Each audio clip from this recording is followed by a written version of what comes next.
So I'll start. My name's Stephen Follows. I'm a producer. I run a production company from Moving Studios, and I have made short films and features in the past. I also have a sideline, a hobby. I have a blog that looks at data and statistics in the film industry, and I'll go through some of that in a bit. So my aim is to sort of shine light on the industry and show how things are actually working. Amir, do you want to introduce yourself? Hi, I'm Amir Irani. I'm the producer and director of We Are Many. And before that, I used to make documentaries for the BBC and Channel 4 and the odd soap. And this has taken me so long, I've forgotten all that past. It's taken me 9 years. So we can talk about that. If you've forgotten it all, there is a biography they're handing out. Should I say something about that? No, that's all right. We'll talk about the film. Yeah, Hi, I'm Polly Perkins. I'm a creative and line producer working on my first feature. I've taken a very easy career path because, as we all know, in this industry, women get entirely supported to progress themselves in their careers. Not only have I gone in to make my first feature as a female producer in a male-dominated industry, I've also made it about one of the least popular subjects with broadcasters and distributors as possible, but subjects I feel is very important. So. Hi, my name's Tristan Gallagher. I'm a producer at a company called The Bureau. I made a film called Weekend about 4 years ago, which was one of the reasons I'm here. After doing that, I was an exec producer on a scheme called iFeatures, run by or funded by BBC, BFI and Creative England. And I exec produced a film called The Goog, which is kind of the main project I'll be speaking about here today. Which is in cinemas right now, and people should go and see. Yeah, I'm going to plug it heavily throughout. Good, just checking, I was worried for a second. So is mine. Let's get 10. That's right. My name's John Driver, and I'm a producer-director. I'm one of the owners of Grain Media. This year we brought out a documentary called Virunga, which did quite well, and I'm here specifically to talk about Super Bob, which I produced and directed, which is a superhero rom-com starring Catherine Tate and Brett Goldstein, out soon. Good. You're going to have a reading list of films to watch when we finish here, and we're going to make you promise to watch. Certainly there's been a huge boom in foreign projects coming over here, and one of the things we are going to be focusing on is completely the other end of the industry. So we're not so much looking at what it's like to work on Mission Impossible 5, but more how you survive with ethics on a smaller budget in a more realistic experience for independent filmmakers. Just to give you some, this is the 100-year picture of films shot in the UK. These two booms are the levy, the quotas, and the levy is around that point there. So government action is pretty much what increases the films we make. And then more recently, it's been the tax credit and the cheaper technology, as I'm sure most of you know. But we are in a boom of the number of films being made. It's so much easier and cheaper to make a film than it ever has been before. If we zoom in a little bit, that's the same graph, but this is just the last 20 or so years. And if we look specifically just at these two, then we have 8 times as many feature films in the marketplace, or being made at least. How many of them are going through the cinemas is a separate issue than we used to. So good news, it's fantastically easier to make a film than it was before. Bad news is it's still very hard, and you're competing with 7 other people who weren't there before. If we look at the spend on UK films, so this is looking at all UK films and where the money is coming from. So if we start with this is UK money on UK films, and it's been around 200 million for a long time. So the amount of money that we're spending on UK films isn't increasing from UK sources. What is increasing is external, inward investment. This is, in large part, the Hollywood studios. And you can see it's relatively erratic, but it is growing hugely, thanks largely to the tax credit and to the quality of crew that we have here. But the boom that we talk about a lot in the amount of money coming into the film industry is largely going to the Hollywood end. So most of the new money, Hollywood. That's co-productions as well, so it's a small part there. But if we look at the number of films, so that was looking at the amount of money in the industry. If we look at the number of films, the huge boom, these are films under £500,000, right? So that most of that boom has been in that range of films. And if we look at films, I think So let's have a look at which one's which. The second boom, the second line on the right, that is films between $500,000 and $2 million. So you can see that that's where the boom is. So by number, we have loads more movies competing, but they're all on the low end of budgets. And so money's coming in, but it's not going to the smaller films.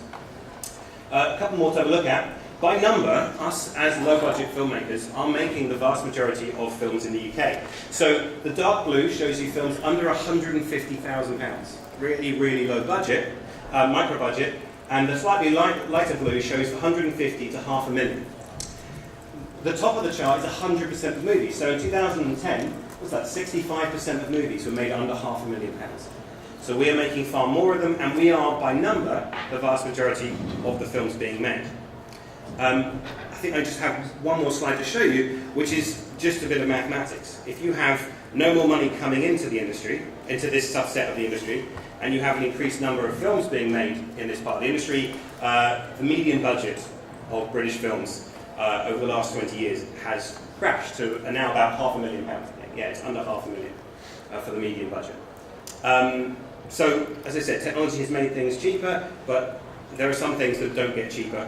You know, your crew having to eat, live, etc., travel. And so this is sort of setting the tone for what we're going to talk about today. So we just pop this up here. Okay, so what I'm going to do is I'm going to ask the panelists just to tell us a little bit about their film that they're here with. Some have audio-visual aids, others will be empowering you with describing with their words, and we shall see how we go. Amir, do you want to tell us a little bit about the movie? Do you want to watch a clip first? Or? Yeah, before I show the clip, what would be interesting for me to know is how many people here before today had heard of We Are Many? Okay. And how many have seen it? Very few. Okay. That's useful to know. Yeah, shall we show the trailer? Yeah. Not in our names! Not in our names! The institutions in which state had set out to tell lies. The biggest demonstration, coordinated in the history of the whole Earth. It was all for folk. Something began on that day that cannot be reversed. A mass, beautiful movement that's gonna stop them from dropping those bombs. We had something like 60% of the American people believing that Saddam Hussein was connected with 9/11. They blatantly lied to all of us. The rallies of February 15th followed the sun. It was Australia, it was Sydney. North Asia and South Asia, Africa, into Europe. And then we had London. I thought I was on the wrong march because there were all these families, virtually everybody I know was on it. The whole of my family went on it. It was so beautiful. This was the future of humanity.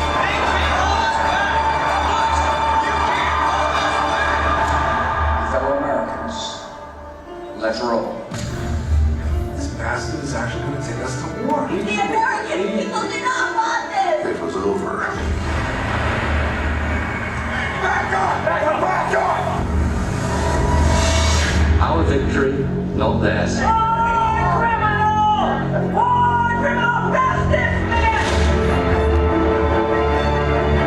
These all lies. They can take their medals back. That's when hell broke loose in Egypt. If you keep coming back, at some point you will make the change.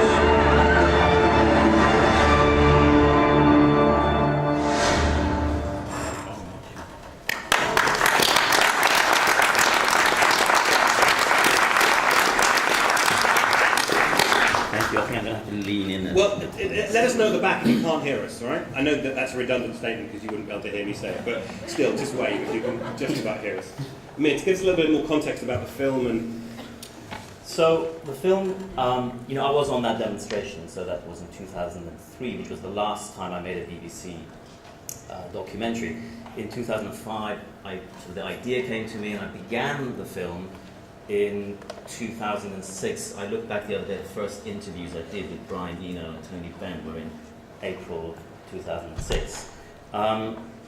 And in between 2006 and I'm not going to say too much because questions would probably be better, but just roughly sketching it out, between 2006 and 2010, I was sort of researching the idea, developing it, because the story hadn't really been so fresh, it hadn't really been excavated. And I was working on sort of half time, and the rest of the time doing work, still here and there, little bits of film for Newsnight and other people, just to keep my head above water. Although I should say that over this 9-year period, I've remortgaged my home 3 times just to be able to pay my bills and so on. In 2010, I started pitching it around. I went to a sunny side of the dock. I pitched it, got a lot of interest, but nobody put any money in. And then, fast forward into 2011, I decided, well, look, we're just not going to get any broadcaster money anywhere else. Kickstarter was in its infancy. And I thought, well, let's give that a go. So we did, and in November 2011, I did a Kickstarter campaign. Rather foolishly, at the time, I thought, trying to raise too much on it. I mean, it was $70,000, and I had actually just met by chance the founder of Kickstarter, and he'd said, I wouldn't try raising more than $15,000 or $20,000. Now that looks tiny. People are raising millions, but I tried to raise it anyway. Luckily, because it's an all or nothing system, luckily we raised $90,000, which by the time percentages went, it became £50,000, and that's all I started with. So I actually started in January 2012 with £50,000. What happened was during Kickstarter, Stephen Fry tweeted about it, and someone I used to go to school with, Omid Jalili, who's a comedian and actor, he rang me up and said, "This looks good, what's this about?" And I told him, he goes, "I'll match whatever you raise on Kickstarter." And true enough to his word, he did. He set up an EIS, Enterprise Investment Scheme. I'm sure everyone's here is familiar with it. And when he came on board, I thought, okay, I've got the confidence that one way or another we'll raise the money. And at the time, I was budgets, we can talk about the budgets in more detail. You know, it started off being quite high, sort of 800,000-900,000. I brought it right down to make it realistic. How? What were you cutting? Everything. Absolutely. I mean, that's what you have to do. You have to cut everything. You have to, you go through every line of the schedule. You go, what can we do? I mean, it sounds more kind of methodical than it was. I mean, basically, I started doing what I could, and I was using cameramen I'd worked with before for 20 years, and so on, and sort of pulling in teams and favors and so on, and so then from about 2012 to last year, 2014, when we premiered it, we were basically, it was a process of fundraising, editing over 2 years. And you make certain decisions, like I bought an editing system, I bought Avid. I just knew this was not going to be a short edit. You don't want to be sitting in a Soho edit suite paying for the room and the kit for 2 years, or whatever length of time you're wanting to do.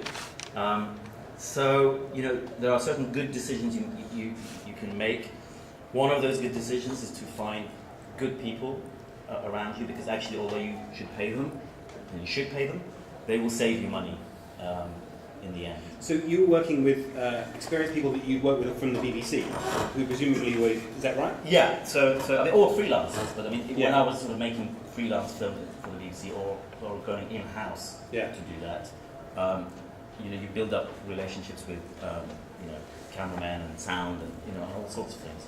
And these were favours that you were trading in, or was it that they would come on board because they loved the project? Or what I'm trying to get at is... both. Yeah, it's cutting down a budget from that size to something smaller needs, to do less, but also to pay less in some places, and it's working out where that crosses a line and where it doesn't. And having said that, the budget then crept back up, and it's now the actual spend plus deferral. The actual spend is probably just over $500,000, and including deferrals, the recoupment is going to be just a shy of 800,000, and the true cost is probably close to 1.2 million, if I hadn't done the deals that I had done on archive and music and everything really, post-production and so on. And those came through, just connections I had with people I knew, people who liked the project and just wanted to help me out. And thank you for that. Before we move on, just one quick question, which is, so how did your deferrals work? You mentioned that quickly. It's largely sort of staff costs, staff and you know, other costs like legals and you know, where basically people are stuff that wasn't absolutely crucial to actually getting it into a DCP for cinema. Mm-hmm. Other costs that can wait, or people are prepared to wait, is the deferrals. Okay. Thank you very much. Thank you for that. Holly, do you want to tell us a little bit about your film? And Yes. I can tell you have slides. It's very weird. I do. Shall I just go for it? The slides will appear at some point. It's weird having it behind us, isn't it? Thanks. So the film I'm working on at the moment is called Still Loved. It's a feature documentary. It's a film about human resilience and what we've been faced with constantly whenever we bring this to a broadcaster, distributor, sales agent is there is no audience for this film. Now I know the truth is very different to that because actually the issue we're looking at affects 7,000 families a day. And there's very few topics that you could get that kind of exponentially increasing audience. The subject is how parents recover after losing a baby to stillbirth. So it's not sexy. It's, you know, it's looking at an inferior women's health issue, although I'd say it's a human health issue. And the assumption is this is a film about women crying, and that's all we're going to see. Actually, that's not true. Couldn't be further from the truth. There's also men crying in it. But it's actually a very uplifting and positive film about the way that people come through grief. So you couldn't imagine anything more painful than losing a child. But yet there is happiness, there is love, there is new life afterwards. So I got involved in the film because I'd left the industry 10 years ago when I got pregnant as a lone parent. Just wasn't feasible to work in film and raise a kid unless I wanted to go and work in commercials, which I absolutely didn't want to do. I did that for a while in London, felt like a prostitute. I think that's effectively what it is. So got into this film because I met Debbie, the director, thought she was wonderful. I'd seen her films. She'd seen carnivals, festivals and other creative projects I put on and thought I was wonderful, and it's absolutely a heart-based project for us. I couldn't be less interested in money. The dream that you're sold as filmmakers is that eventually you're all going to be on the red carpet sipping champagne and everyone's going to think you're wonderful. That's not true for the vast majority of us, and I couldn't care less. My mother died when I was quite young, and what I know about her is that she worked all her life for a pension that she never saw. So she didn't enjoy her life because she spent all the time working for enjoying it in the future, and I, from a very young age, decided that wasn't going to be the case for me. So that's why I make ethical films and focus on that rather than focusing on money. I can't imagine anything more foolish than to focus on money and other people's perceptions of your lifestyle. Can I jump in with this might be a bit of a naive question, but when you do need to have larger companies involved or investment involved, does that conversation happen in the first meeting, or do you play a sort of a game where you're sort of compromising? Because if you went into a distributor or you went into people who might fund your film and said, "Look, I don't care about money," they might not last very long. I wouldn't walk into a distributor and say that, but this is the first feature I've produced, so I haven't so you've been able had to deal with that. That's great. Okay. But we've raised all the money for it ourselves, and none of it's been film funding. So we have kept control, which means we can make a film which not only respects the subjects in the film, which I think is vitally important, but also respects the audience, and I think that gets forgotten in a lot of these discussions. So many films don't respect the audience, and I think that's a really essential part of what we're doing, and it's why we've raised the money for it ourselves. Thank you. Yeah. Shall I show you the trailer? Yeah. Yeah.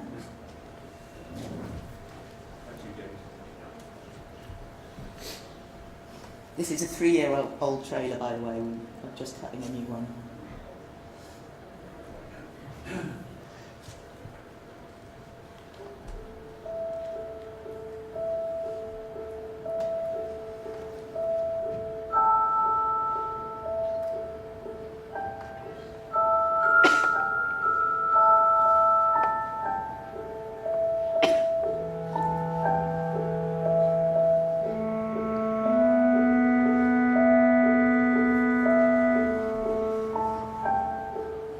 was still and it was quiet and it was silent, and it was nothing that either of us had dreamed of, expected, wanted.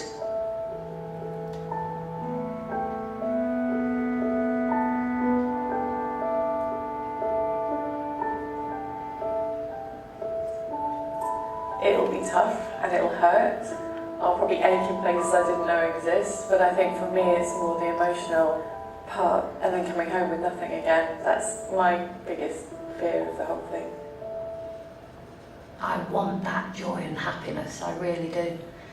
But I've had to seek fulfilment elsewhere, and that is why I have thrown my heart and soul into Derby Sands. That is why I do it. I think that, it has put a divide between the two of us on where we see eye to eye. I just want to throw everything at him. I just want to be with him as much as I can and give him a really good time, make him happy. And I'm hoping that we can do that, as a family of three with Lauren in our thoughts. We could be such a much better family, I feel, if Sans took a little bit of a back burner.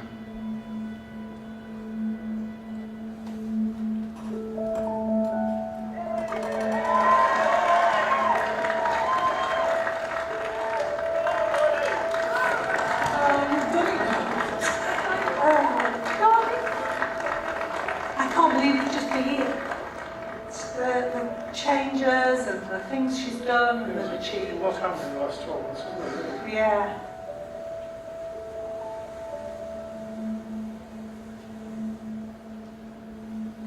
I'm the man. I'm supposed to be big and strong. I'm supposed to just get on with it, go back to work 2 days later and not feel anything about it. A lot of the people think, well, he's a police officer. He should be able to just get back on the horse and go again. I wouldn't say, well, it happens for a reason, it don't. It happens because it's shit. Nobody thinks about it, lads. Nobody ever says, how you doing?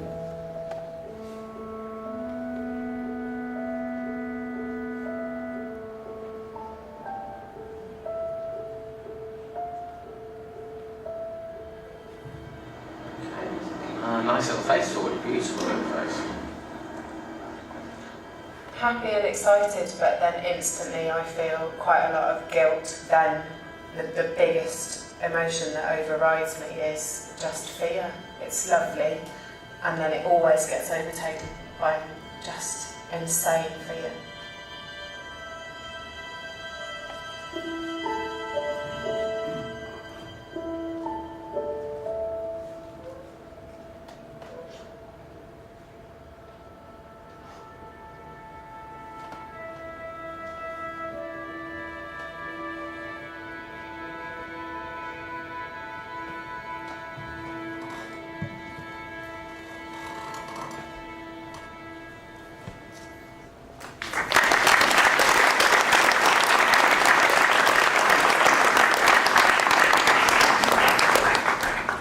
So that's a trailer we cut for our, I think, second crowdfunding round. So one of the side effects of this film that I didn't see coming is I now get asked to go and speak about crowdfunding because I've done so much of it. And as you can see, really quite successfully.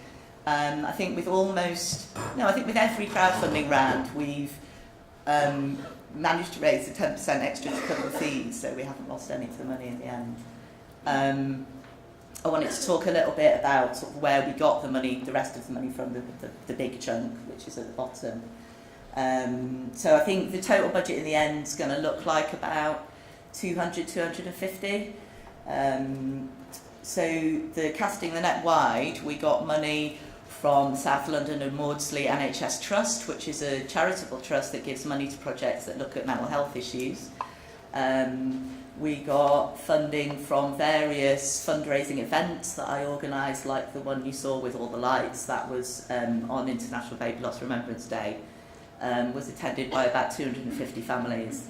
There had never been an event on that day before for people to come together in sort of remembrance and celebration of the children that they've lost. So that raised quite a bit of money. We've raised money doing auctions. We've begged and borrowed from every filmmaker, every film production company, every cinema, every sort of rural retreat we can to get decent prizes to auction. And yeah, I mean it's a good figure. I'm pretty proud of it. Yeah. And you've got one more slide about budget, or? Yes. Sorry. Don't be sorry, it's my poor clicker. So this is our budget from. So the shoot is about 52,000, and I'll talk a bit more about that. But we're now in the post-production stage, so it seems sensible to give you post-production budget. Any title that doesn't have a figure under, I didn't have permission to share. So I've shared as much as I possibly can. I guess talking about the shoot, we've always insisted on paying at least minimum wage and usually paying Bectu minimums to crew. On occasion, we've paid slightly less than Bectu minimums where we've had an agreement with that crew member, where it's someone new into the industry. But usually we were using seasoned professionals. We wanted to make something that was very high end. Though that trailer you just saw wasn't graded, so it doesn't have a clean look, but the graded version does. So one of the ways I saved money or delayed spending until funding came in was by asking crew members if they were willing to work for their rates, but to only be paid half of that up front and to wait to get the rest until the next pot of funding came in. It never actually meant anyone needed to wait more than 6 weeks, but it could have done, and they were very generous about that. The other way I've saved money is by being paid a pittance myself. So for the last 3 years, I've been earning £80 a day for 3 days a week and working more like 6 or 7 days a week. Now, I think that's fine. It's fine for me to ask myself to work for very little. It's not fine for me to expect other people to do that. And I was very firm about when we made deals with crew about waiting for money or cutting their rates, that they understood that they would get the job anyway, that they were the person we wanted for the job, and that cutting their rates wasn't a deal breaker. And I thought ethically that was really important. So, I mean, what would you like me to expand on anything? That's great for now. Yeah? I think we'll come back to that, but thank you very much for that. Tristan, do you want to... Yeah, I'll just say something first. So I am an exec producer on The Goo. I'm not the producer.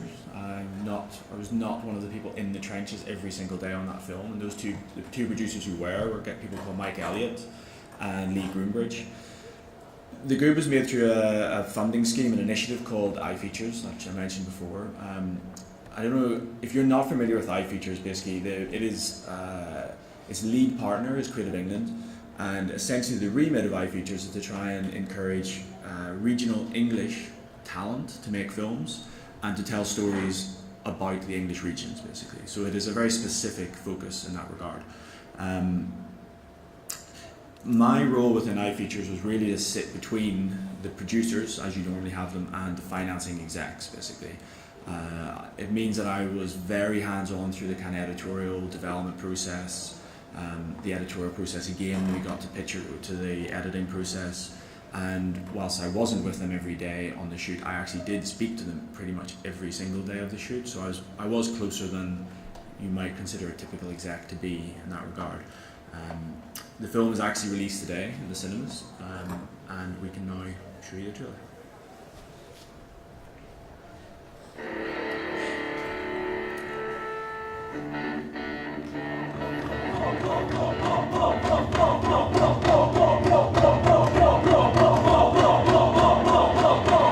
Have a good life, son. You can get this shit home.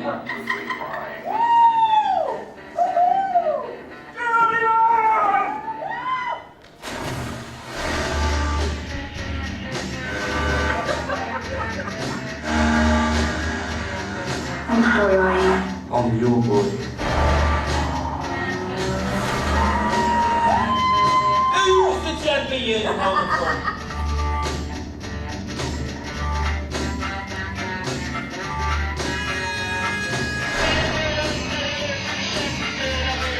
You on the ball? Yeah, something like that. But you see my skinny little ones. You see him. What we call him? Bectu.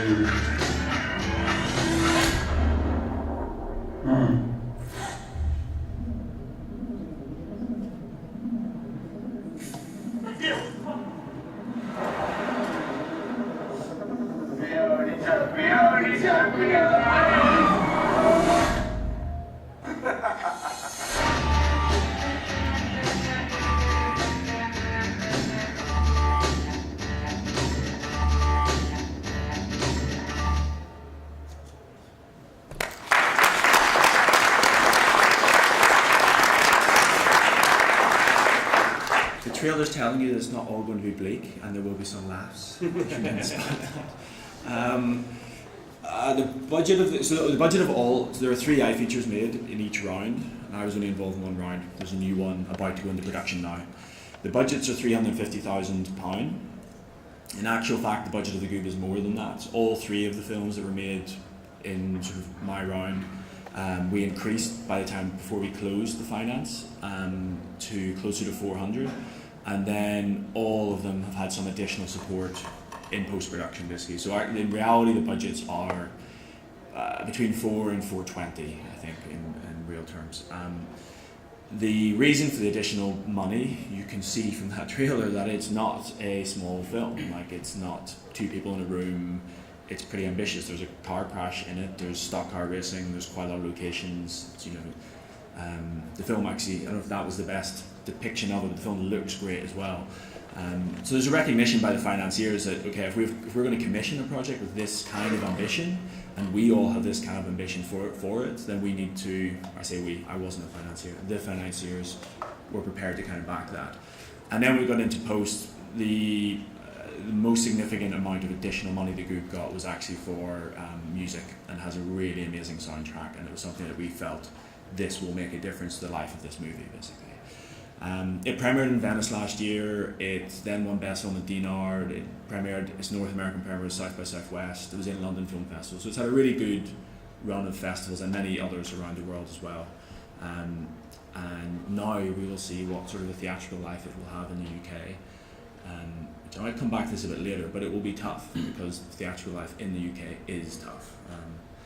In terms of the commissioning process, again, if you don't know, iFeatures is an open call. We had 750 plus applications. We selected 16 to develop, and we made 3. The Goob basically was one of the best 3 that made its way through that process. The production itself was actually very smooth, at times challenging, because you're trying to pull off, again, that on pretty limited money. It is contractual that the producers have to pay their crew minimum wage. As always, the exception to that is the producers and the director. But everybody else has to be paid minimum wage. And actually, the crew rates on that were, I can't remember exactly now, but I think the HOD rates are $750 or $850, and then there was probably like 2 tiers below that. And was that 5-6 days and how many hours? It was 3 6-day weeks. And the hours, they'd have been doing 11-hour shooting days, basically. So pretty standard really for a low budget British film. And that's probably all I need to tell you right now. Yeah. If you have any questions. Alright, we'll come back to that. Last but not least, John. I only got the headline slot because I'm sat at the end. By the way. Like that. So I made Super Bob, which is very unlike these other guys. It's sort of a ridiculous film. But, I think it's probably best to show you I'm not showing you the trailer. I'm exclusively showing you the opening 3 minutes of the film because the trailer is very, very, very short at the moment. So this is the intro to Super Bob.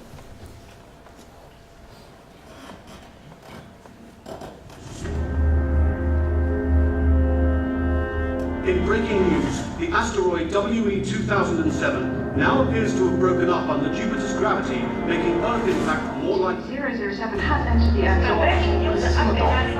If the asteroid stays its course, it will make impact with the United Kingdom within The meteorite is on a collision course for London. It's will hit an area. People across London and the southeast have reported seeing a large meteor flashing across the sky. It's just a really bright light. Look at a meteorite. Well, I don't know if you get them round here.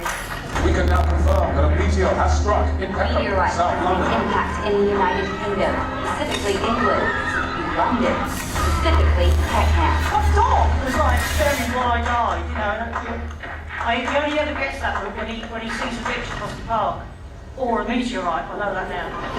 Have you seen any direct path of the Man was hit by a meteor today, as seen. extraordinary footage here? A postman, Robert Kenner, has been struck by the meteorite. Robert Kenner, the man struck by a meteorite, has apparently disappeared from the hospital.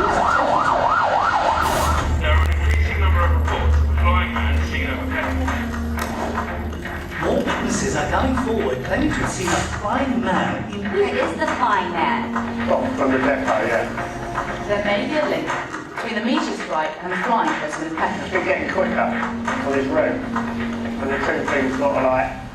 Might be wrong, but I'm not. Footage emerged today of a man flying through the shark.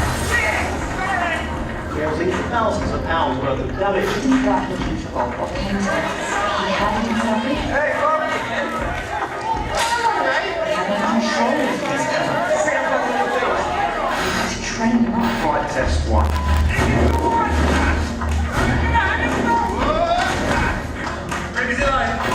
Test rooms for his abilities. Groundbreaking developments have been concluded inside the Ministry of Defence the last 4 months. Why are you doing that? Just get the nerves. And he was not well.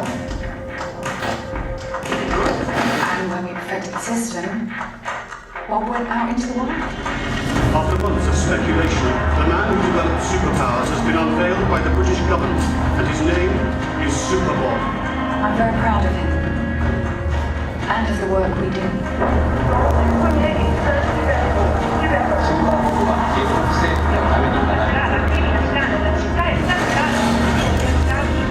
Super Bob will be working for the UK government and the Ministry of Defence. The world will never be the same again. A superhero with a real world. It's funny what you get used to, isn't it? I mean, he can fly.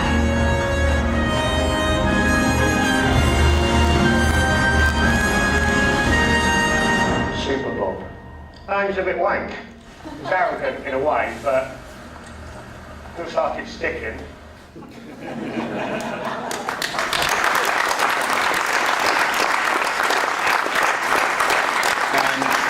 So I directed that and was one of the producers. I feel like I should start on the good news. That took 3 weeks to shoot, and as a director, it was 3 of the best weeks of my life. And I'd wanted to be a feature film director my entire life, and it was the culmination of a lifelong dream. And if you want to direct a feature film and it isn't the culmination of a lifelong dream, you need to not do it. Because that's the good news, and the rest of it's pretty much bad news. If there's any of you who are, I think we've all touched on this, if there's any of you in here who are producers or producer-directors and you want to make a film like Super Bowl or any of the films here, you will not make money. You will lose money, and more likely you will have to spend all your money to do it. So this is not a career, unfortunately, to step into if you really want to, make a lot of money. Because it's not going to happen. You can be very happy and very fulfilled, and you can make ends meet, but it is not going to make you money. So that's, I just want to get that out to start with. So the story behind Super Bob is, it started as a short film, and it got picked up by Film 4, and they developed it. And we had a very long development process with Super Bob, and you're not really allowed to use the term development hell, but it exists for a reason. And eventually we got to a script that we liked, and we wanted to shoot it, and we asked Film 4 if they were in or not in, and they pulled out of the production, which happens a lot. As Tristan was saying, 750 projects for 3 slots. That's a lot of no's. Again, making films, there's a lot of no's. So we were one of the no's, unfortunately. But the good side of it is I run a production company, and my fellow producers on the film ran a film financing company called The Fizz, and they were just putting together a slate of movies to actually move into production with, and they moved us into that slate. Now, running my own production company is really important here because that meant I could afford to put money into Super Bowl, and it was an investment, not so much a financial investment, more investment in the business. It's sort of important to me that we make the sort of movies that we want to make. Like, why else would you be doing this job? And sort of touching on what Polly said, we prostituted ourselves and continue to, if that's the term for making commercials, so that we can make Super Bowl. Almost directly, I know that I directed a bunch of films for Samsung, and I could pretty much directly took the profits from that and put it into Super Bowl. And I was only fortunate enough to be in that position because I've been running a production company for a long time. So that gave us the safety net to be able to do it. And without that, you have to get government money, or you have to do crowdfunding, or you do a bit of everything. And then we went on to shoot, and on the shoot, everybody got paid. We agreed a rate with the crew that was slightly above minimum wage. We did very strict 10-hour days, same length of time, 19-day shoot. Very strict on 10 hours. And I was unused to this coming from commercials, was we would get to, we'd been shooting for 9 hours and 58 minutes. This happened a couple of times. And I hadn't got the shot. And as a director and a producer, you're constantly conflicted on set. So I was like, well, I need that shot. And the producer would say, if you set up for your next shot after 10 hours, or within 5 minutes of 10 hours, I'm not exactly sure the exact rule, everybody can charge you overtime. So then you have to juggle, you have to decide, is that shot important enough to spend £2,500 on it, which is a big part of tomorrow's budget. And is it more important to have desks for everybody to eat at for lunch, or get a shot of a building that's going to cost them the same amount as places for people to eat? These are all the kind of juggling sort of things you have to do if you're producing a movie at this level, this low level. But we got it done, and that was great. But that was 2 years ago we shot it, and it's now doing. It took about a year in post, and now it's doing a festival circuit. But it's not a tier 1 festival film. It falls between. It's not arty enough to be an indie kind of festival darling like The Goob, which looks fantastic and is very much kind of ticks a lot of boxes for in the kind of art world, and rightly so. It's not that, you could tell it's not that. And it's not big enough budget to be a commercial film. The films that make money are big budget, big cast movies. They will make money. Even if you have an A-lister in your movie for 20 minutes, that will make you money. So try and get that. And the other films that make money are the Whiplashes of the world. And even then, only really just, they will make money. And that is, above the Goob festival level of success. And our film Virunga on the documentary had that kind of level. We were Oscar nominated and BAFTA nominated for Virunga, and we could see that just about did it. Netflix bought that film. It's the most they'd ever paid for a documentary, and still just did it. And 99% of movies, as Stephen said, are not big budget, big cast movies, and are not Whiplash. So again, I'm really sorry, it's tough, and you're going to lose money. I'm really sorry you're going to lose money, but you can pay people.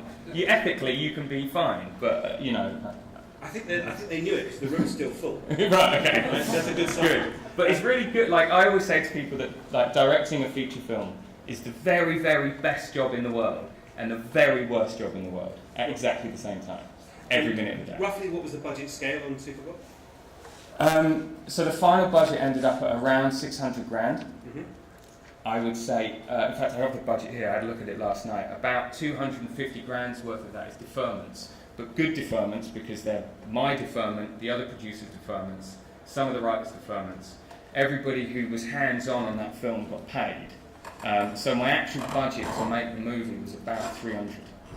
About 350 maybe. So the money came from film financing, so it was commercial in that sense. There was an investment, they wanted a return, which is very different to crowdfunding where they're believing in you, or a public funding body who's willing to put the money in for a multitude of reasons.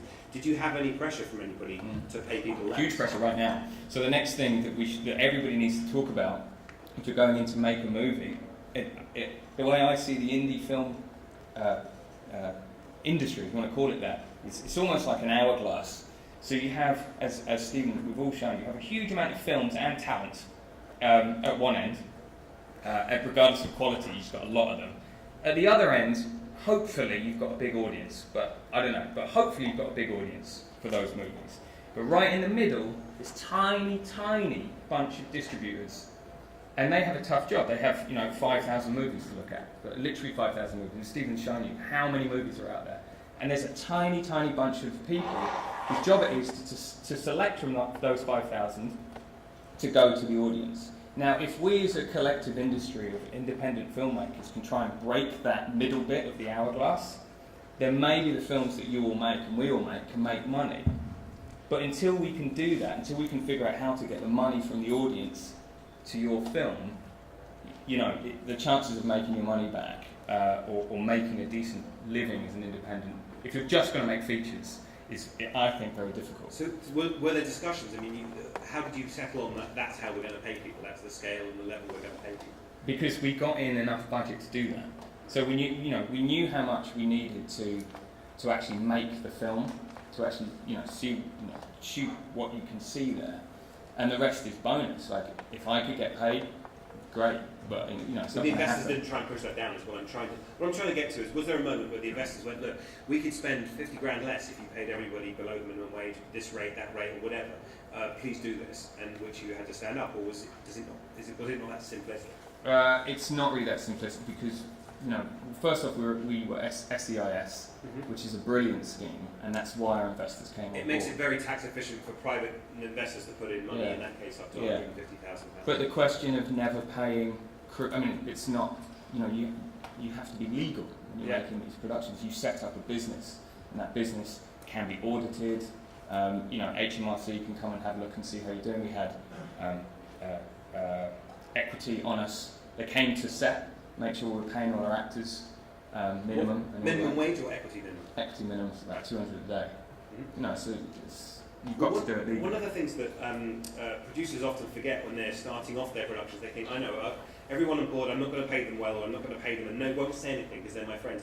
And then they send their books to the taxman to get the tax credit back. And the office look at it and go, right, where's your national insurance payments? Where's minimum wage, things like that. Minimum wage is slightly different, but it's but still, they're going to send their books because of this. You can get a fifth of your budget back from the taxman, and so people are sending it to the tax officers right in the heart of it. And we're quite right. I mean, you can't. Most of your crew, if you're going to say to them, "I'll give you £100 a day," it's just above minimum wage for a 10-hour day, and most of them would be all right with that if it's a low-budget movie. They all want cash. Why not? They want cash in hand. Get it under the table. You can't do that. You've got to put them on the books. And if you get it wrong, if you forget to pay them, or forget whatever, if you don't pay the national insurance, you owe it as the employer. And later on, that you have to then pay it. It's not that you can go back and go, I gave you 100, can I have 10 quid back for every day? It doesn't work like that. You owe it. It can be a larger tax bill than, I know a few people have I don't know personally, but I know of people who've had that as a problem. And so it's important to get that before. Was that an issue with the people you were working with? You were working presumably with a small number of freelancers rather than a large crew, because obviously 19 days, you've got a lot of people in a small period of time, whereas if you're making a film over a longer period of time... and I should also point out that although I raised the initial money on Kickstarter, I had 9 investors, 9 individual investors. Commercial investors after a return, or they're after the cause, or... They signed legal contracts saying that, and that they need their money back. Now, I don't think they're going to chase me down the street if they don't get their money back, but I'm obliged, I want to and have to give their money back.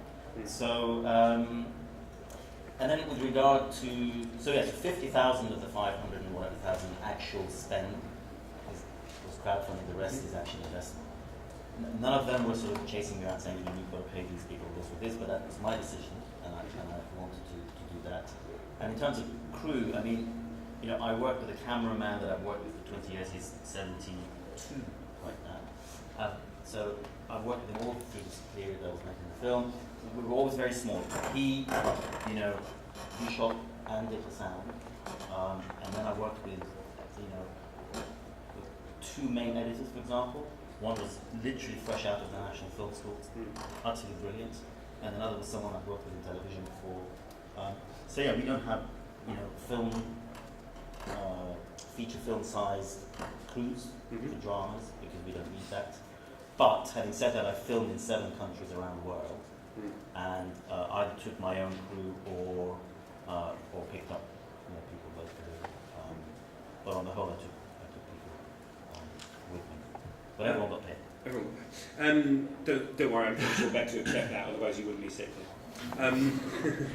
Which, by the way, we're doing this for free. So just thought, I like the irony.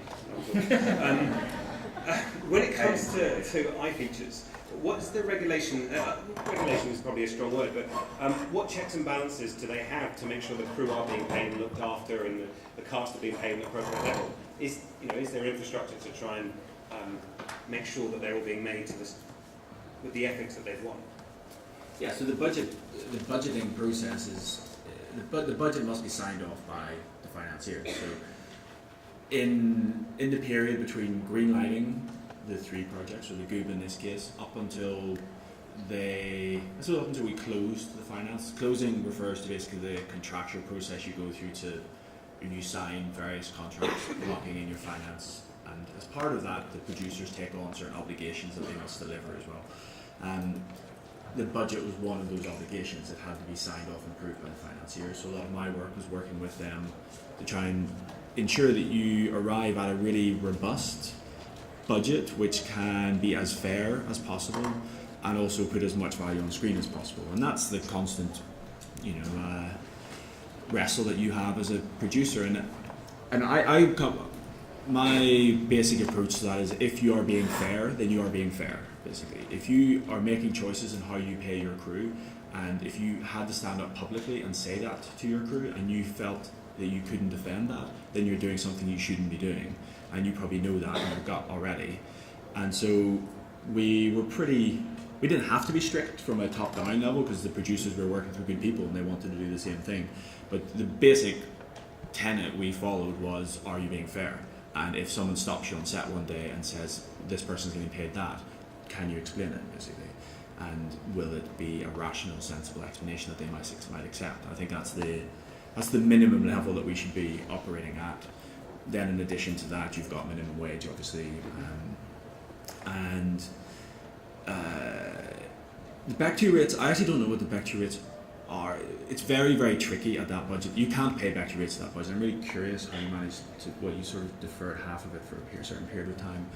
There is a hole at the minute within the low budget area of filmmaking, which really would be benefited both for producers and for crew to have more guidelines in terms of rates, basically. It's a little bit tricky right now because the huge inward investment that Stephen was referring to earlier is driving up crew rates and crew expectations of rates in the UK. At the Bureau, we're co-producing a film at the moment which is shooting in 4 weeks' time, and we're finding it's the same budget level as a film I made last year called 45 Years, and we're finding HRD rates are £300 to £400 a week more than they were. Heads of department, yeah. £300 to £400 a week more than we were paying people last year, purely because of people's expectations are being pushed up by Hollywood movies being here. And that's a good thing. That pays a lot of people, keeps a lot of our infrastructure, because we have amazing infrastructure in this country. It keeps it turning over, post-production facilities, rental houses, etc.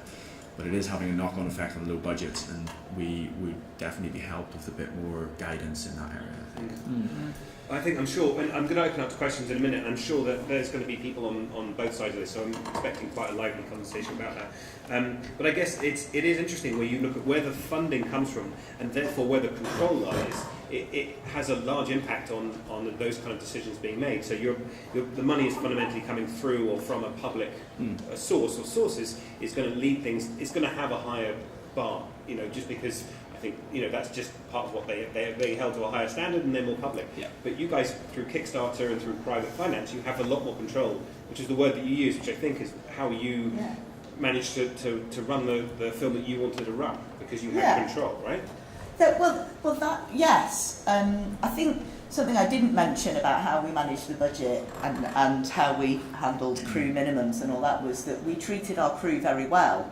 So you didn't get a crappy white bread ham sarnie for your lunch. You know, I called you and asked, what would you like me to make you for lunch? Easier because I'm a recovering chef, so it's easy for me to do. But we said that as the Bectu standard now. But I did, well, you know, frankly, if I got a sarnie at this for speaking at this, I'd be pretty chuffed. You know? No sarnie has so far been forthcoming. They are upstairs. I just think so, and have those conversations with the crew. You know, is this a film that you really want to make? If it's something that they feel they want to make, then they're going to cut their rates just to be part of your project. And the crew on this documentary, Debbie had made a short drama about the same subject, and so it was the same crew we used on that. And on the short drama, they'd worked for virtually nothing, but they knew that then when we made the feature, we'd employ them and we'd pay them everything we could, and that meant me and Debbie taking a cut to our wages, and we were happy to do it. So. Can I just ask a question again to the audience? Very interesting to know how many people in here are producers and how many are directors. Okay, hands up if you're a producer. Okay, and hand up if you're a director. Great. What if you both? All you directors need to go and talk to all the producers. Not all at once. Again, okay. Because to borrow a phrase from Robert De Niro, he gave a commencement speech to did you see that? He gave a commencement speech to this Tisch School of Arts. He said, "Congratulations to all of you for graduating from the Tisch School of Arts, and you're fucked." And unless the directors talk to the producers, you're fucked. Now, that's being a bit blunt about it, but essentially, I mean, I've had to produce and direct this, you've kind of done that, or we sort of all sort of haven't, you'd accept. It's advisable in some ways to produce, you know what you're doing, you spend your life on it. It's inadvisable to do that if you actually want a life. But also a producer shares your journey, holds your hand, raises the money, or helps you, and can be bad cop to your good cop when doing negotiations. Mm-hmm. All those sort of manipulative skills that we learn at high school in our teens really come into play. but in a way, the serious point behind the joke is that you really do need to find yourself. Very good producers are very thin on the ground, and if you can find one that shares your ideas and vision and all the rest of it, then you're not halfway there, but you're a good way towards getting what you want done. Very true, very true. Something that Polly mentioned that I'd love to pick up on, so, and to yourself, John, as well, you playing people differently from shorts and features. So shorts are, and I would say my opinion would be that shorts are about the art, about the education, about networking. They are kind of... They're calling cards. They're calling cards, whereas any kind of feature is, even if it is really down the... I guess I'm saying almost all features are commercial in a sense, but I guess maybe some are not. But how did you see the difference between... I completely disagree in a way. I think what we've all talked about here is that you have to see features as something that you are kind of driven to do. Like Polly said, it can't be about money. For me, how I got Superbob made was I brought all that crew from the commercials that we've made. It's all about the favour bank. This is so important. If you're going to ask someone to work for minimum wage, you need to try and pay them back at some point on a job where they can pay their mortgage. And that's what we do at Grain. Like we're really bad business people, but we're passionate about films. And when we have a job where we can pay a proper rate because it comes from Nike or Vodafone or Samsung or whoever, then we pull our crew into it and we give them proper rates and we pay them well and we treat them well.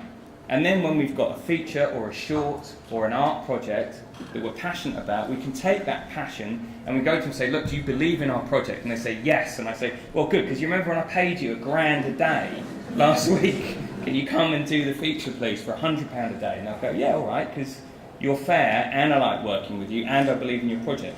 But it's all about the favour bank, and you've got to be prepared, I think, to top it up every so often. And so with Superbob, there was a short and a feature. Yeah. Did the paying conditions change on the two? So Superbob was, I shot, I produced, I edited, I directed. There was one crew. It was me. I did everything. And that's, we were kind of talking about it before. My personal background, I used to make skate films. So I was a really bad skateboarder, but I loved it. And making skateboard films meant that I didn't realise it until I looked back on where I came from, but in the parlance of what you guys know, I was producer, director, DP, I distributed it, you know, I did every single part of making a skateboard film. To the whole skate industry, I was just a filmer. I was a filmer, and I made films. But it's so valuable because it taught me that you just go out and you just do it. You know, you just got to go and do it yourself. I think that's important. I'm going to open it up to questions. I've got one more question, and I'm going to open it up to the audience. Sorry, can I add something on the question you just brought up? Because I think part of what you were getting to is something I think a lot about as a producer, and especially when working in the lower budget realm. There's clearly a friction between what we do, the amount of money it costs. It's a lot cheaper to write a novel or to paint a picture or whatever. So it's an expensive endeavour to make a film. But for many of us, it is an artistic endeavour. And we kind of joked at the beginning earlier about the fact that producers, directors, whatever, we're the ones who don't get paid. We do that because we make a choice, because we want to make that artistic endeavour, and we believe there's going to be some payoff, either in the immediate term because we have a benefit just doing it, or it's going to be a benefit to our career longer term. I think it is an important question to ask, why does that same principle, can that same principle not apply to crew, basically? Now, I say this coming from a place where I have pay my crew. I believe in paying crew. I'm not about trying to stiff people at all. And you can ask anyone who's ever worked for me. I'm incredibly fair, and the company is. But I think it's a really central ethical question that if I can make a choice to do this film as a producer because it is going to advance my career, why can a production designer who's stepping up not do the same thing, or anybody else in the crew for that matter? And it's very difficult to legislate around that because it opens the world up to exploitation and manipulation from unscrupulous people. And yet, it's an important ethical question. So I think I just want to add that. Oh yeah, no, I think absolutely, and I'm sure there'll be thoughts on the floor in a minute. As I said, my last question before I open it up, I'll probably ask some more in the middle after that as well, but it's about ethics encompasses everything we do, but there are certain pinch points in being a producer or a director where it really matters. So, one is about whether you're doing things under the radar, illegally, not paying minimum wage, national insurance, things like that. Then there's the, once you've covered that, there's the how much do you pay them, and how much does that relate to other jobs they could take and things like that. What else are they getting from it? And then finally, it's how they're treated, and I wanted to talk about that briefly, which is to do with hours, to do with, it's to do with everything. It's to do with the food as well, which I think is important, but also how much notice they're given about the shoot, chopping and changing, everything like that. So I wanted to ask you guys about the conditions, maybe so much on your shoots, but also what you believe as well. Do the conditions change massively on an advert from a feature film? Yeah, you know what? I got sort of the most important thing here, which so many producers forget, and it's ridiculous, is the one thing that you have in infinite supply that will get you whatever you want is niceness. And you wouldn't believe how many producers forget that. They're just dicks to everyone. But if you are nice to someone and you smile and you're polite and you tell them they're great and you mean it, they will want to work with you.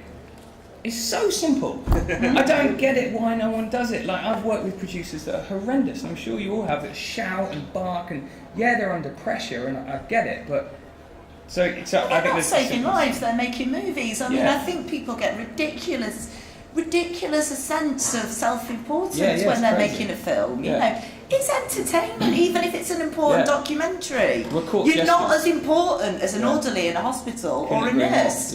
And no matter what you do, you're never going to be that important. Yeah, it's so true. Like we are the court jesters of the world, and we can't forget that.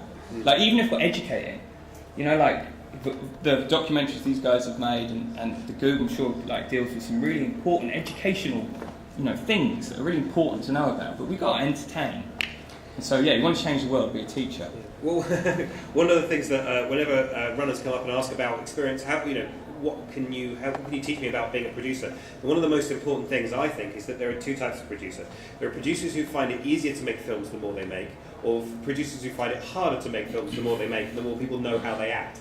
And it's very, very clear after 10 years whether you can call on somebody and go, can you just do me this favour, or not? People who haven't heard about your name will work for you, but then they won't, or people who will say, you know what, no, I'll do that because you did something for me. But, yeah. Just picking up on a couple of points. Being nice is being human. I mean, just being, screw the film industry. I mean, it's just being normal. I mean, it's not, you don't behave nicely because you want to get a favour. And I agree there are a lot of people who You know, we don't do that. And the other truth that doesn't dare speak its name is that unfortunately there's a lot of people now in the industry who are independently wealthy. You know, it is a fact. Most producers who can produce have money, either their own money or somebody else's. And so, or you get a lot of runners who are, like that, and they edge other people out. It's a fact. Do you think that there's a responsibility on you as an employer to do anything about that? Or, when you're hiring runners or hiring assistants and you have 400 applications for the single job? That's not how I work, because I am just me. So I don't have a big company and I don't have systems of CVs. I do get them, but it's not set up like that. It comes through word of mouth. I speak to somebody or people I know or people I've worked with over the years and do it. That's how I. On iFeatures, were there any requirements for diversity or anything like that? There were targets. Is that the same as saying no? No, it's kind of no. Within the crewing up process, in terms of the people who work below the line, no, there's an encouragement. There's an active both gender, sexuality, ethnicity. There's an encouragement. But that's it. It's changed now because the BFI now has a new policy called 3 strikes, which actually is much more onerous in terms of how you have to crew your teams up for diversity.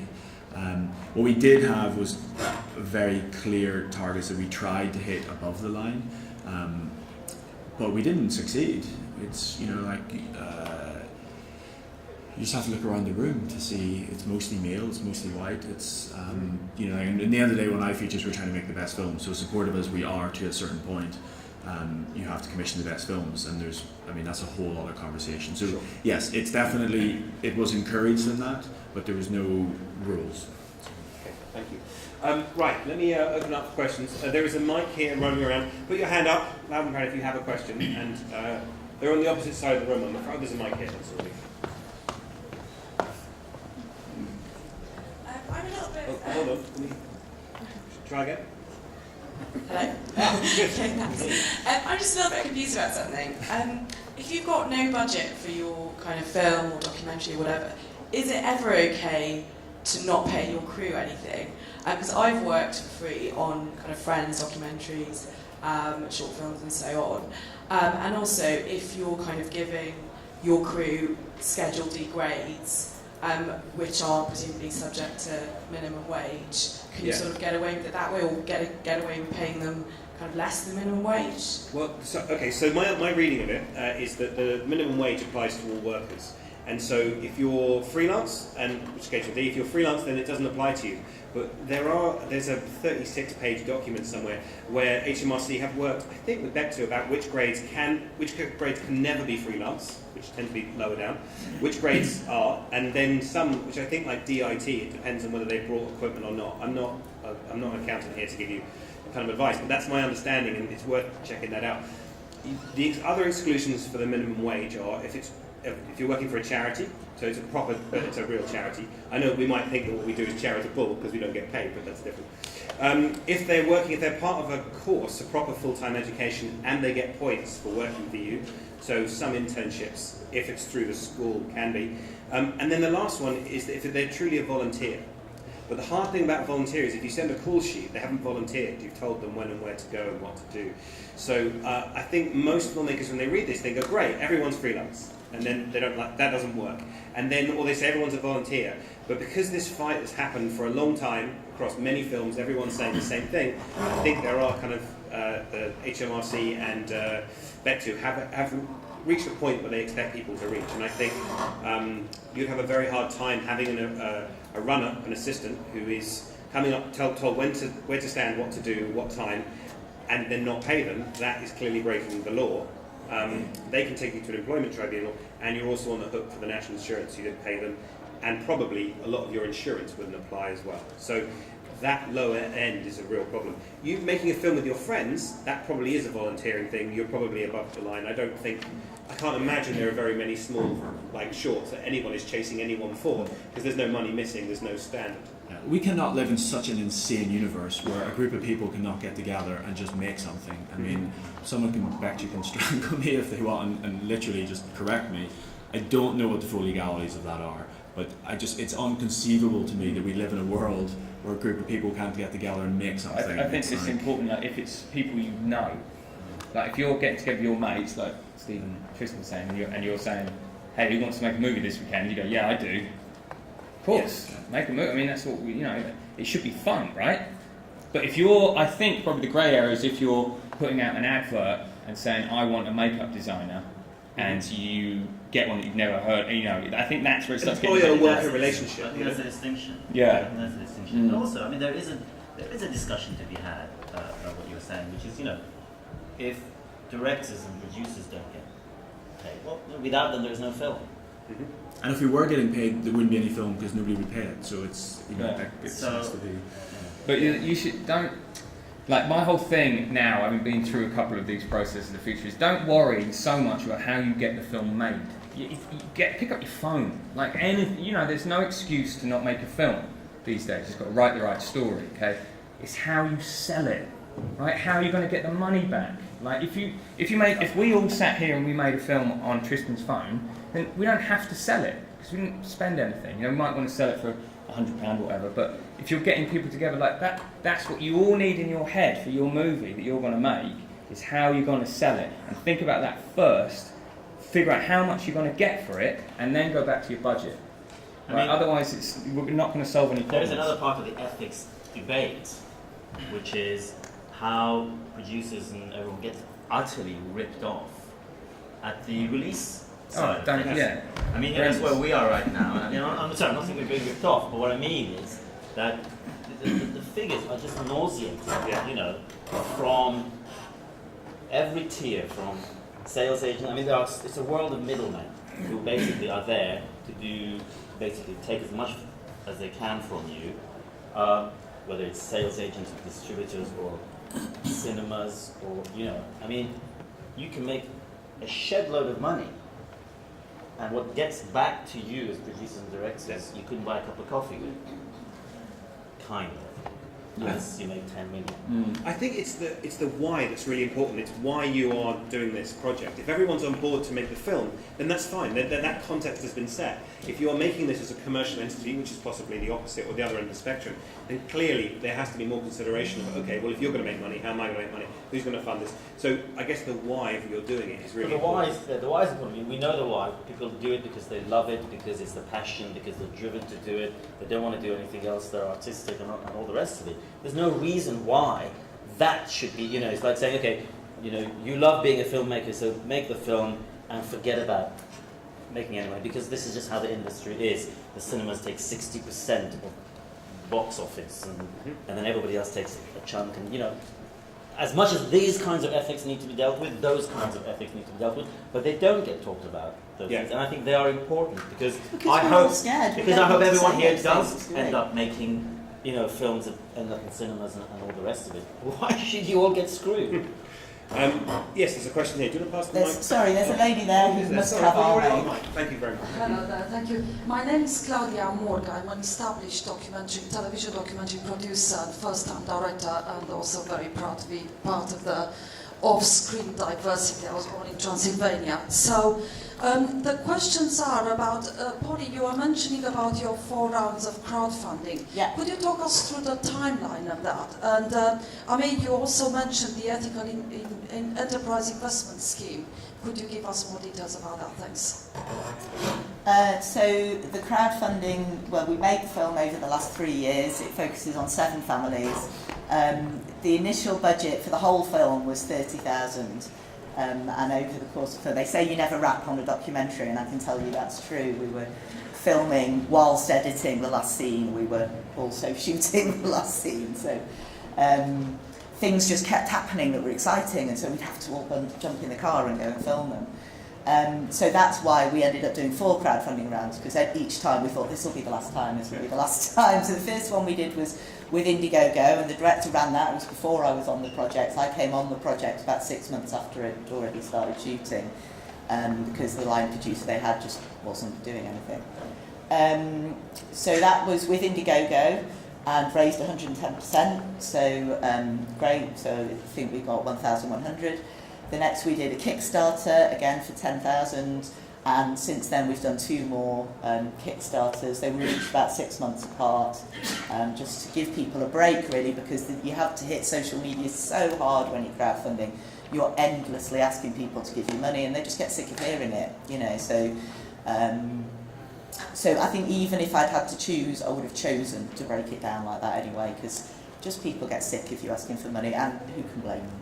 I think we might, if you come up afterwards, ask about the EIS, because I think EIS is a big conversation. I'm glad to try and keep it on ethics, but I'm happy to help.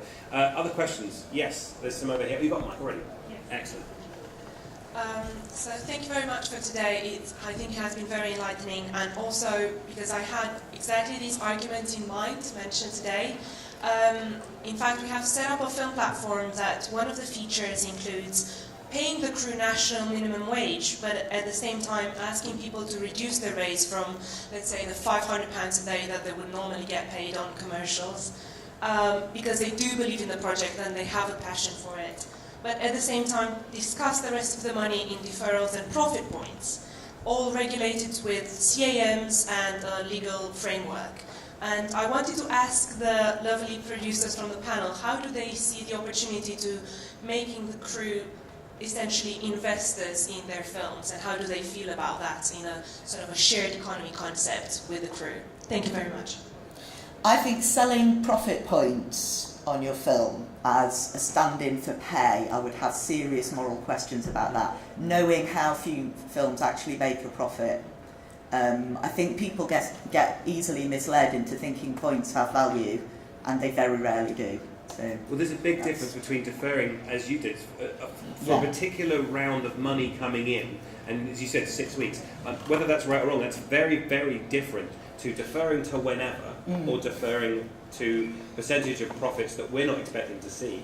And to be honest, if we as producers or directors are owed money from not being paid, that will be paid back before there are profits anyway. And if I'm not expecting to see anything, promising a percentage of what the guy will get after I've repaid is, so there's no harm in it. There's nothing, and in fact, if you end up making the King's Speech, why shouldn't all these people who've worked incredibly hard share in that thing? Well, but if that stands in for pay, then there's more of an issue. But also, I might be wrong in saying this, but I'm fairly sure that the Harry Potter series has never made a profit. Yeah, that's true. Well, it's certainly one or two of them. One or two of them, right? Which is a lie, right? They've made millions, right? Profit is designated by an accountant, right? So if you're saying you're going to get paid on when your film makes money, who's saying when it's made money, when it's in profit? It's not. It's, in my opinion, it's not a fair system to do that, because one, your film will probably not make money, and two, even if it does make money, you, and I'm sure you wouldn't, but you or the other producers with your accountant could get together and decide that it hasn't made money. So I think this is all true. Those things happen. Like I said earlier, there are unscrupulous people in this world. But to give a few more positive examples of that, on iFeatures there's a 30% corridor that goes to, it's a talent corridor basically. So what that means is the first £100 that comes in, 70 goes back to pay back 70%, £70 goes back to pay into the recruitment pot for the financiers, and 30 of that is split amongst all of the cast and crew involved in the process basically. Again, that's because there's a high ethical bar set in that, because it's a public funding scheme, and it was very well structured in that regard. When I made Weekend, the budget of Weekend was £125,000. We gave every single person who worked on that film for the duration points on it. The Weekend is now broken even, and as of the next reporting period, we will be paying money out to all of those people. It's not much money. It will be very small amounts at this stage, because it has taken a long time to get to net profits, which is one of the issues. But they're going to see some money. And on 45 years, the film I've just finished, which is 1.5 million, we negotiated a 5% talent quarter on that, and that same principle as the iFeatures one. So actually, our cast and crew are going to see some money from that, from the first sales, which have already happened. So I think that's really important to do, and I think when you have a low budget, to allow them to share it. For context, I think Weekend is the second highest grossing film, under £500,000 in the last 5 years in the UK, and you've just broken even. that goes to show, even when you have an incredible film that does great guns, the trickle-down effect of when it hits you, and then when it's going to hit the cast and crew. Like you should put the corridor in. Oh, definitely, yeah. Every movie should do that. Has the first iFeatures been released and recouped, and have they paid out that 30% yet, or not? I actually don't know. I presume they did have that 30% corridor in the first. I wasn't involved in the first iFeatures. They will have been paying some money out in that. It will not have been much, and the films they will not have recouped. Yeah, they're not picking the films to make money, so it's not surprising. No, there's a different. It would be nice to get the money back, but it's there to start careers. That's the. Thank you for your question. Who else has got a mic? Is the question here? Oh yeah. Go for it. Just with regards to low budget filmmaking, I feel that Super Bob with action and visual effects and stunt work is probably the most difficult area probably. So I was wondering, how do you feel about that area and the genre in general with regards to action and the future of low budget filmmaking, and with visual effects and YouTube tutorials and even visual effects guys deciding I want to make a UK independent movie and direct something. Where do you see that? And also you said that you started off with skateboarding films yourself. Let's see your skateboard. Yeah, I was wondering if there are any other people who started off, whether it's extreme skateboarding, parkour, free running, who just picked up a camera and then decided I want to start directing any other people in the industry that you can name. To answer your last question first, my all-time hero and the one person who if I met I would pass out is Spike Jonze. Spike Jonze started by making skate films, and I basically just want to be Spike Jonze. There we go. So yeah, it's definitely happened. I think the mindset that you have by pursuing action sports, personally, I think is probably the most valuable mindset you can have if you want to be a filmmaker. To answer your question about action stuff, Gareth Edwards is the poster boy for indie VFX artists. His first film was Monsters, which he made for about 200 grand, less than that, about 200 grand. But he went out with five people, 2 cast, him. He shot the whole thing himself. He got home. He did all the VFX work himself, literally in his bedroom. His next film was Godzilla, right? And now he's doing the new Star Wars movie, right? So it can happen, but that's rare. So I guess to answer your question, there are talented people out there that can do a lot more for a lot less. And if you can beg them to be on your project, then you will get amazing results. And again, the talent, the favour bank I was talking about, our VFX guy is a guy called Richard Fraser, who is brilliant, and he got one of his first jobs at Grain, and then went on to work at the Frame store and really learned his craft. And then I said, please, will you be our VFX lead on Super Bob? And he was like, yes, and then he regretted it a lot. So when you're picking your runners, you're thinking, who do I want to work for me in 5 years? Use the favours, send them in the world, and then. Yeah, sort of. But I mean, we're not even that callous. We're not that good. We're not that well set up. If we like people and they're good, then we'll keep working with them. Great. We've probably got time for a couple more questions. Has anyone already got a mic? You do. Good. That helps. I'm a cinematographer actually. I'm not the director, so I'm a member of the crew, and I just graduated from an FTS, and I'm fresh in the world, and I have a reel and CV, and nothing happens. So I really want to do commercials, I want to do films, I want to do everything, and I tried to break into the industry, but at the moment everything I got is unpaid short films, and unpaid everything, which is fine, and I do everything for passion because I love to do it, but quite often people start to raise Kickstarter projects, and usually they raise them for post-production, which is collaborating, editing, and music, and they assume I'm going to do everything for free just because I need it for my reel, even though I have a reel already, so it kind of happens quite often after the shoot. So they kind of say, we have no money, we shoot it for free. I pull all the favors, take equipment, and then, after the shoot, they raise the money for post-production, and I just don't know what to say. And how to ask people for money if they meant to raise money, how to ethically do it, and how to say no in order to get money. You know what I mean? I just don't know. I really don't know what to do. These guys can answer the question. I don't know if any of them are going to give you a satisfactory answer, because there are too many people that want these jobs, and it's a massively unregulated sector, which inevitably means it becomes down to who will do it for the cheapest. Not always, but I think Amir actually said it when he said all the producers meet the directors. You've got to find a director. Yeah. I work with the same DP all the time because he's great. But I'm also very aware that he's not the best. There's better DPs for sure. But I like him. He's not here today, is he? I'm not mentioning his name. No, but there are. I mean, I probably couldn't afford them for a start. But also, like, I won't like them. Just to say on that, I mean, I shouldn't have said that. what you're facing, You're among friends, fine. what you're facing is the brute reality. There's nothing anyone can say to soothe that. But if I'm an example, the person who cut most of the film, graduated from the National Film School 2 years ago.